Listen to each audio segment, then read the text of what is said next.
So, Alma, you're from El Paso. What made you leave and come to Arizona? Well, I don't exactly have a reason. I couldn't find myself back in El Paso, Texas, but I do remember as a little girl, I always dreamed of moving to a different city, bigger city. Yes. Where exactly, I never knew. And the way that I got the opportunity years back, I was with a previous partner and he had the opportunity to move. Wow. So I was just like, you know what? I'm going to be from, de aquí soy. Yeah. Yeah. This is my opportunity. Yes. So. Yeah. That's awesome. How do you compare Arizona to El Paso, Texas? Honestly, I love it here. Paso, it's a small town. I love it, of course. It's just like I was looking for something bigger, something different. Yeah. So moving here to Phoenix, like I love the moment that I got here. I love the culture. I love what it represents. Awesome. So, Alma, how does it feel helping someone go through a move that you've already been through? I feel like it's giving the support. It's really having the empathy that you already went through it. Right. It's the emotions that you go through. I mean, and everybody has different reasons why they're moving, right? Yeah. Can be family, personal, or because of the worst moments, right? And I think the biggest thing is having that support. Because for me, when throughout the process, I felt that I was just the only one dealing with it. Yeah. So whenever my client is going through this process, I want to feel that they have that support from me. Yeah. That's always tough, right? Because you guys just came and did you guys rent or did you buy a home? We did rent the first year, but I didn't have any family here. So I understand when people tell me like, oh, it's because I don't have anybody here. Yeah. I think especially from our culture, they move here for a better life. So they don't usually have a lot of family. Yeah. So a lot of guidance and stuff like that. Yeah. So I can definitely relate to that. Okay. Awesome. So Alma, how do you balance being present for your daughter while you're building your real estate business? I don't think there's ever a balance. You just know when to say no at the moment. Is it difficult? Definitely. Yep. Do I have to tell my daughter that, you know what, mija, I have to do this right now or just give me a second? Yep. It is definitely hard. It's just knowing when you know it's going to be the moment that you can say no to the clients. Yeah. Because you want to be on the other side. You want to be with family. Yes. And the other side too, telling my daughter, not yet, mija, not today. Yeah. Let me go and do this. And I think the best way to do it is always having my daughter join with me at work. There you go. I think that's great. Yeah. That she helps gets a lot. to see the hard work that mommy puts in, right? Well, she's not always happy, but for me, it's like, okay, I have her with me instead of her being at home all the time. Yeah. And I think too, as she gets older, right, she will learn to appreciate like all the hard and the sacrifices that you went through. Oh, yeah. Yeah. So what does your daughter think about what you do? Well, I'm not 100% sure. She knows. Anytime I talk a little bit about work, she's like, oh my God, is that client or is it that situation or why are they doing that? So she gets to see the complex side of real estate, right? Helping the clients, what they need, those little fights that we get to, right? Yes. So she has a good sense. And then she's been with me doing showings all day. So wow. So she's like backstage, right? She gets to see all of it. She has done the open houses with me. Wow. Putting the signs either during the cold days or hot days. She has done that. Waiting there, either we have traffic or not. She's been always there. Aw. She's the little mini real estate agent in the making. Awesome. I love that. So Alma, tell me, was there a moment that you almost gave up and what helped you to keep going? Oh, of course. I have many moments like that. I'm in a team. I'm with Felix home team with Isela Felix. And honestly, I feel like she was my biggest supporter in those moments. A lot of days where we would do Zoom calls and I was in tears, like, I don't know what to do. I don't know, like nothing is converting. What should I do? Or this happened with this client. Like, oh no, definitely I had those moments. And I don't know, I guess, and I'm pretty sure you can relate this as a mom. It's like automatic. There's no reminder. There's no like someone has to tell you what to do as a mom for your kids. Like you know that you have to do it. You wake up and it's like just natural instinct. Yeah. You got to take care of your daughter and you're doing it. Yeah. If I don't do this call, then how am I supposed to know that this is going to be a client that is going to come? Right. That's how I see it every day. Yeah. If I don't post, I don't know if that post is going to be viral and get any of those clients. Exactly. Yeah. So you just got to stay consistent with doing the activities, right? Yeah, definitely. Consistency. Yes. So Alma, why is it important for you to serve the Spanish-speaking community specifically? For me, it's because I feel like our Hispanic community, they relate when we have the trust, we have the confidence to do things. And anytime someone tells me like, I trust you, Alma, and I'll go back to you or you give me a lot of confidence. That's what it reminds me why I do this for my community. Yeah. I don't know, it's that little spark helping people. And especially because I've heard stories where unfortunately they did not do the right deal with them. And they ended up. Even sometimes their own people, right? Yeah. Yeah. It's hard for them to trust. Yeah. So, and how do you build that trust with the Spanish speaking community? I feel like when you're being, for example, I do a lot of consultations in person and I'm very upfront with them. If they tell me like, oh, it's because I want this, I'm like, I'm sorry, dude, but it's not going to happen. This is the reality of of it. So I want to, if I tell you this, it's not because I want to be harsh on you, it's because it's what things that it could happen. Yeah. And one of the things I do want to mention that I've noticed with clients that we've had together, you're always present at the appointments. At most of them, if you're able to be there, you will be there. And that's very rare to find, where the realtors will actually come to the consultation with the lender and the buyer. So I do love that. Yeah, thank you so much. I do it because since I have a lot of communication with them,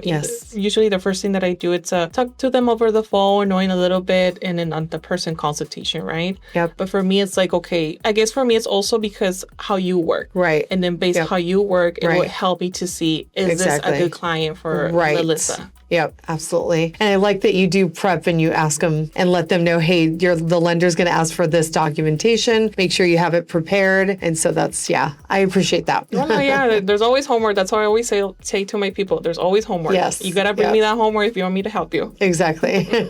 So Alma, tell me, what barriers do you see families in your community face when they're wanting to buy a home? I think they're always looking for the perfect time. And I always tell them, when they tell me like, well, it's because I'm not sure, maybe later. Okay, what's going to happen later that's going to make you make a move? Yeah. And, well, I don't know. And I do tell them, like, if you're looking for a perfect time, there's no perfect time. Right. I suggest for you to concentrate on the numbers. Right. The numbers, you're going to be carrying them every month. So let's focus on that rather on if it's a good time, prices, interest rate, the same conversation as always. It's like, let's rotate it back to your own numbers. Right. And then you can decide from there if it works or not. Yes. Any obstacles that like you see on your end or objections that they give you in that, like in the Spanish speaking community as to why they don't want to buy, aside of just like the market? Right now, specifically in this year, well, last year we saw a lot the prices were going down. Right. And a lot of people are saying, I'm going to wait for prices to go even lower and lower. Yep. And I do try to tell them, historically, I suggest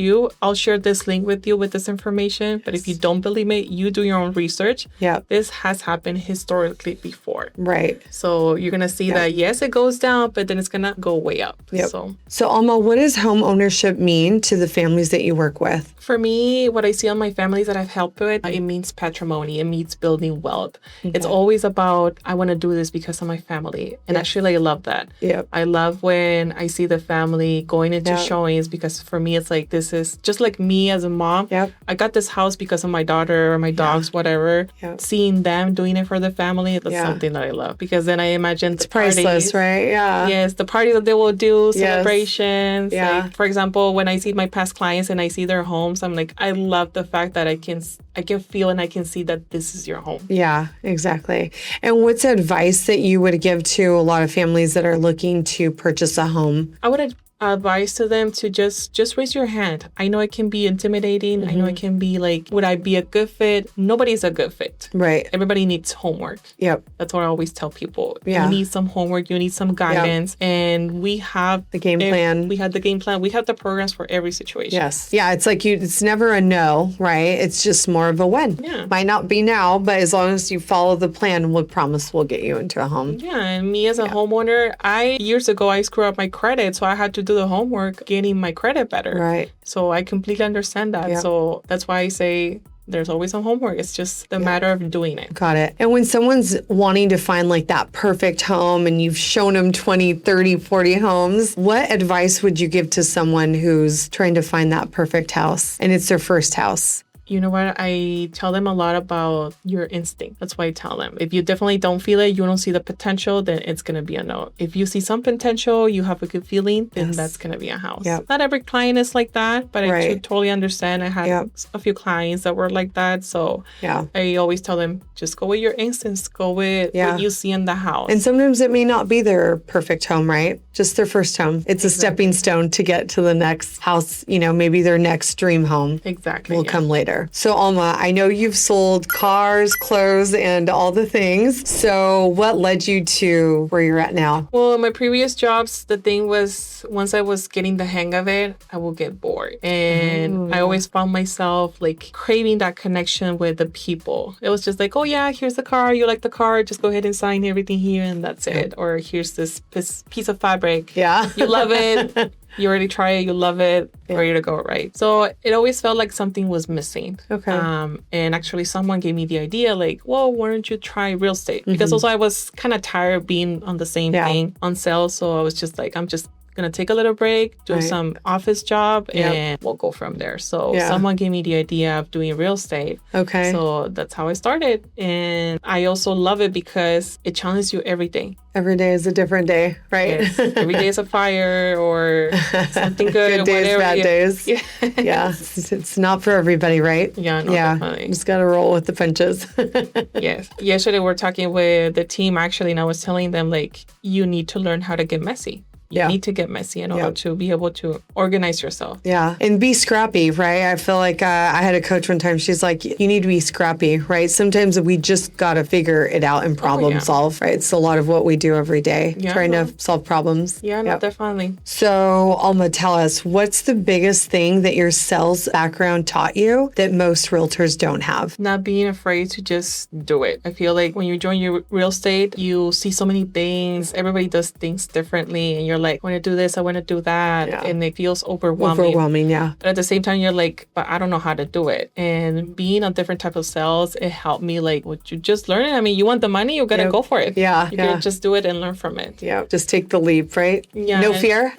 No fear. Even if you have fear, you have to do it. Just go for it. That's kind of like what you did. Yeah. Right. And I also feel like it taught me a lot of patience because I saw different types of clients, or I guess it's because of the different types of sales. Depending the clients, the customers that you were getting, that helped me to be like, okay, I see. It's either you sink or you swim. Yes. So you've only been in real estate for 3 years. What has your growth looked like? Oh my God. I think my biggest one will be personal. Okay. Because when I joined real estate, actually, when I started the business, I was going through everything. And I feel like it helped me align myself so much because I knew that, okay, I have to do this in order to convert something, give to my family. And it taught me a lot on the personal way and hearing these classes that you have to look out for yourself, you have to do this, you have to do that, and at the same time hustling. I feel like personally it's my biggest win since I joined the business. Yeah, awesome. So Alma, what does your ideal Sunday at home look like? Sleeping late, not hearing the alarm. That's my good Sunday. And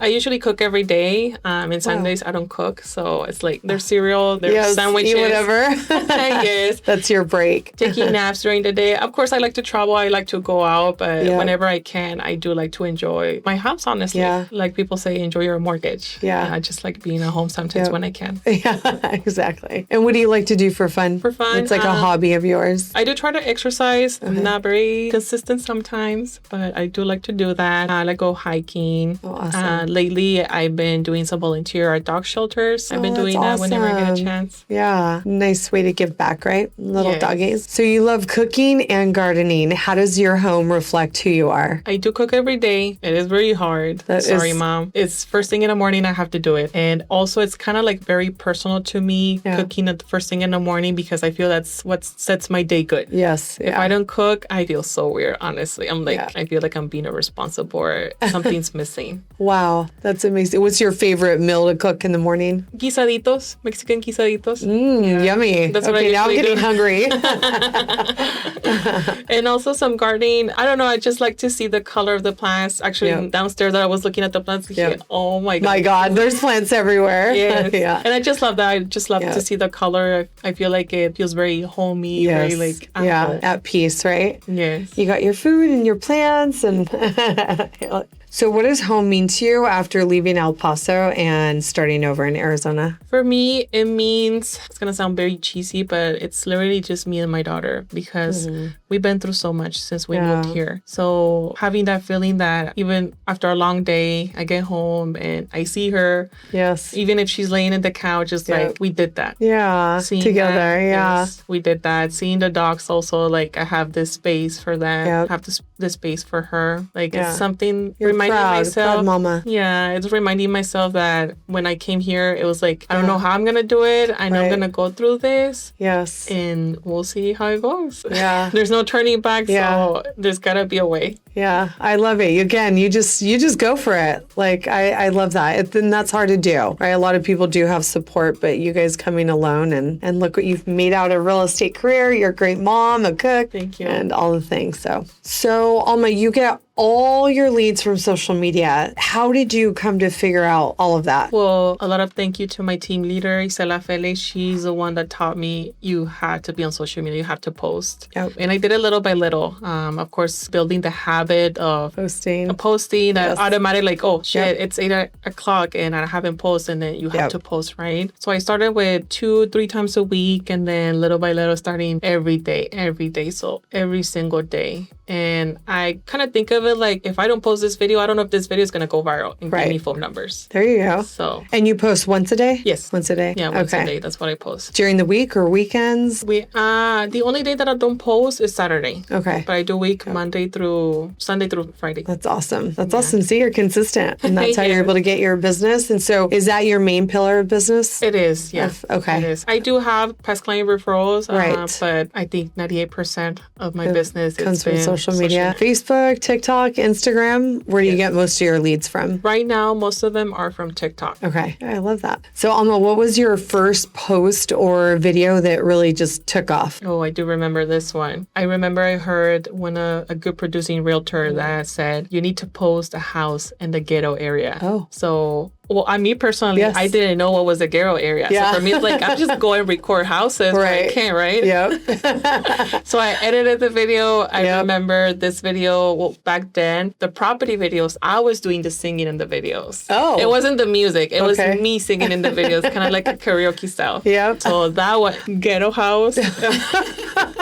And me singing the song, that was that video that went viral. No way. Oh my God. Now I want to see the video. That's so cool. I love that. Thank you. What do most of your videos consist of? Are they home tours, educational, a little bit of everything, personal? I do mostly home tours and personal. Okay. Personal / motivational. I do educationals once in a while. Lately I have, but maybe I do a mix a little bit of everything. Yeah. But mostly personal and houses. That's what I do. Yeah, it's good. I think it's good for people to see, like, who is Alma, right? Yeah. And a lot of people, that's how they raise their hand. They see the house, they're like, I love that house. Yep. Let me contact her. Yes. What do you wish that other realtors knew about showing up online? Just get into the habit first of posting. I mean, it doesn't have to be 100% real estate. I honestly don't even recommend it because it's kind of boring sometimes. If you show a house, then that's perfect because that's how it's going to push for people to see it and contact you. But just get into the habit. It doesn't matter if it's 100% real estate or personal, if you want to start with that, but just start. Yeah, I think sometimes people will relate to you, right? Because you work out at a certain gym or you take a certain class or you like hiking and they like hiking, right? A lot of times there's that commonality that'll help get you that next family you get to put into a home. Yeah.